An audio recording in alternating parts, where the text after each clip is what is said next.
आप देख रहे हैं हल्ला बोल टीवी। मैं हूं सुशील कुमार सिंह।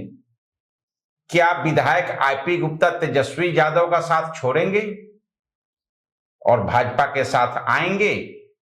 आज उन्होंने इसका इशारा कर दिया है कि बिहार में भाजपा की सरकार आ रही है और भ्रष्ट सरकार अधिकारियों की लिस्ट तैयार है। कुछ भ्रष्ट अधिकारी दिल्ली जाना चाह रहे हैं और भागने के फिराक में हैं। इस बारे में आपको विस्तार से बताएंगे हल्ला बोल टीवी के editor in chief Deepak Sharma. बिल्कुल सुशील जी, यही स्थिति है। आईपी गुप्ता ने जो इशारा दिया है उसके बाद हड़कंप मच गया है। आईआईपी पार्टी है उनकी, अकेले विधायक हैं अपनी पार्टी के, और उन्होंने कहा है कि बिहार में बीजेपी का मुख्यमंत्री बनने जा रहा है। और यह बात उन्होंने बड़े उत्साह में कही है कि बीजेपी का मुख्यमंत्री बनने जा रहा है और जो भ्रष्ट ऑफिसर्स हैं उनकी लिस्ट बनकर तैयार हो रही है, जिन्होंने बहुत पैसा कमाया है, उन सब की खबर अब बीजेपी के नए मुख्यमंत्री लेने जा रहे हैं। जब आईपी गुप्ता को इतना पता है तो आईपी गुप्ता को यह भी पता होगा कि मुख्यमंत्री कौन बनने जा रहा है। आईपी गुप्ता ने कुछ बड़े इशारे दिए हैं।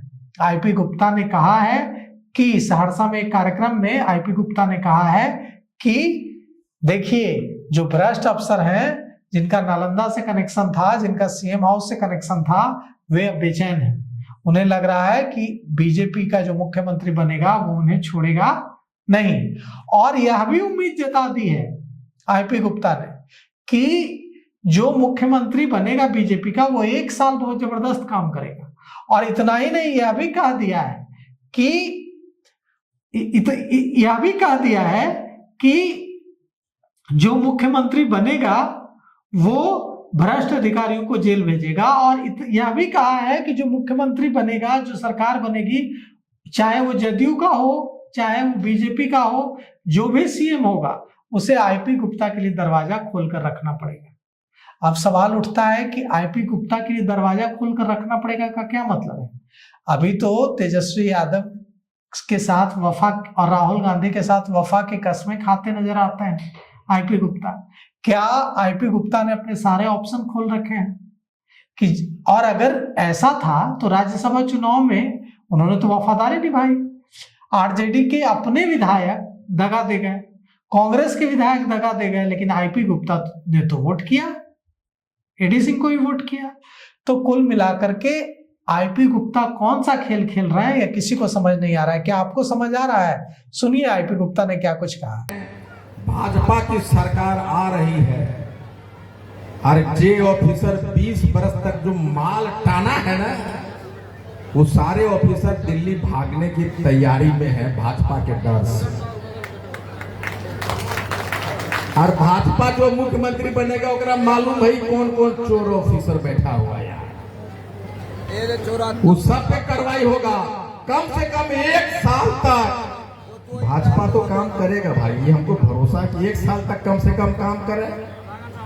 लेकिन इतना भरोसा कीजिए, चाहे माननीय मुख्यमंत्री जदयू का बन जाए, भाजपा का बने, जो भी बनेगा, आईपी गुप्ता का दरवाजा उनको खुला रखना पड़ेगा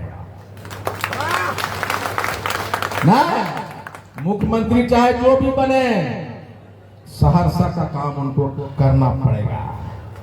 और जो भी सहरसा के वो ऑफिसर जो समझता है उनका कोई कनेक्शन यहाँ है, नालंदा घर है, या ओकर ऑफिसर कोई सीएम हाउस में बैठल है और सीएम के सीधा कनेक्शन में रहता है, तो अपना बोरिया बिस्तर बाजो, डुगडुगी बजने वाला है।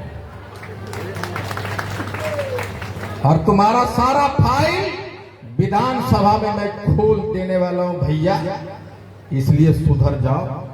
सहरसा में आईपी गुप्ता आया है और मैंने वो करके दिखाया।